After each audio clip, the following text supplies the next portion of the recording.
Itu bedanya divine love sama human love.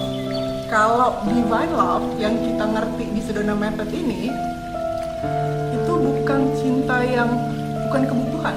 Jadi udah state of being kita. Jadi bukan ketertarikan, bukan pengen sesuatu dari orang lain, bukan mendambakan. Yang seperti tadi saya bilang, udah sedekat urat nadi kita sendiri. Orang lain itu jadi oneness. Nah, ini yang bikin kita nggak pengen lagi dapat cinta dari orang lain. Karena kita udah punya. Itunya yang mesti kita pahami dulu. Sehingga kita bisa memberi. Karena kan kalau seandainya, analoginya gini, kalau orang kekurangan air, kita kekurangan air minum, kita nggak bisa dong ngasih ke orang lain, ya kan? Kita jadi needy tuh, jadi pengen dapet cinta lah dari orang lain. Sebenarnya nggak ada yang salah, dari ketertarikan, dari suka sama orang lain. Yang jadi masalah itu adalah ketergantungan dan kemelekatan. Ini nih kuncinya.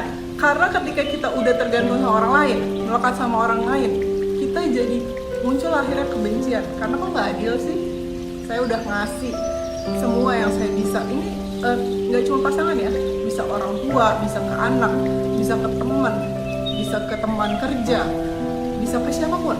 Jadi ketika kita udah ngasih, terus kok yang sebelah sana nggak ngasih balik, kita mulailah ada kebencian, ada merasa nggak fair. Nah ini yang bikin kita menjadi lupa kalau kita sebenarnya nggak perlu. Ketika kita ngasih aja, karena kan kita udah punya, kita udah cinta itu sendiri.